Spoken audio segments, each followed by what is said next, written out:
Voilà, je continue à peaufiner ma feuille de facturation. Alors, dans une vidéo précédente, on avait combiné les fonctions si avec les recherches V, et c'était essentiellement pour améliorer l'esthétisme de ma feuille de calcul. Donc, ce n'est pas une obligation ici. Par contre, ici, là, ça devient une obligation. Imaginons que ce client-là, j'établis une facture pour ce client, et ce client, ben, il a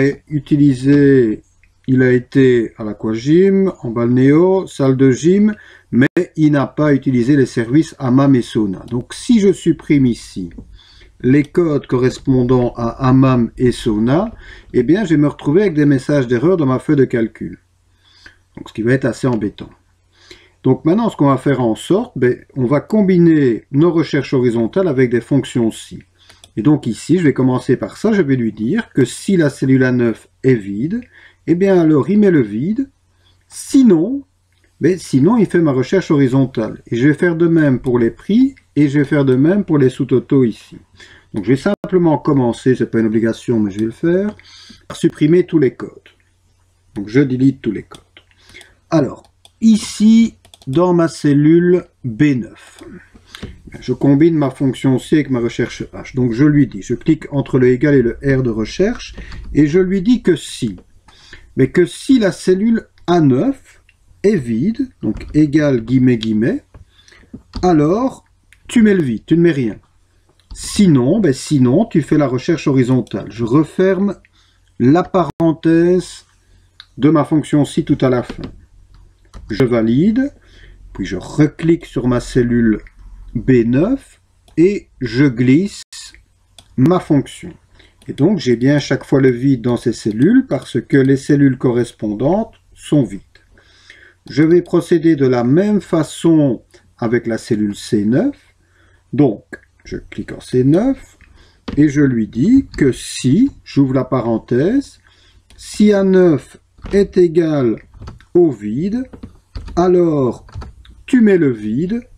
Sinon, mais si A9 n'est pas vide, mais seulement à ce moment-là, tu fais la recherche horizontale. Je referme bien tout à la fin la parenthèse pour ma fonction si. Je valide et je glisse ma fonction. Il me reste à faire maintenant ici pour les totaux. Donc je vais lui dire ici en E9 que si, j'ouvre la parenthèse, ma cellule A9 est égale au vide, donc s'il n'y a rien dedans, alors tu ne mets rien ici. Sinon, si elle n'est pas vide, eh bien tu fais la multiplication de C9 par D9.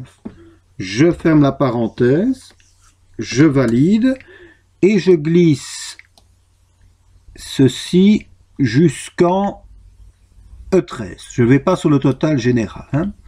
Donc voilà. Alors, donc la finalité, ma feuille est terminée. Ça veut dire, si je dois établir la facture de quelqu'un, je clique en A3, je choisis un numéro de client, les coordonnées du client apparaissent. Alors, imaginons qu'il a été en balnéo, en aquagym et en salle de gym.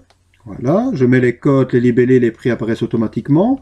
Je n'ai plus qu'à encoder les quantités. Voilà. Et imaginons qu'il était une fois ici. Et j'ai ma facture qui est établie. Donc au final, les seules variables dans ma feuille de facturation, eh bien, ce sont les cellules que je mets en jaune ici.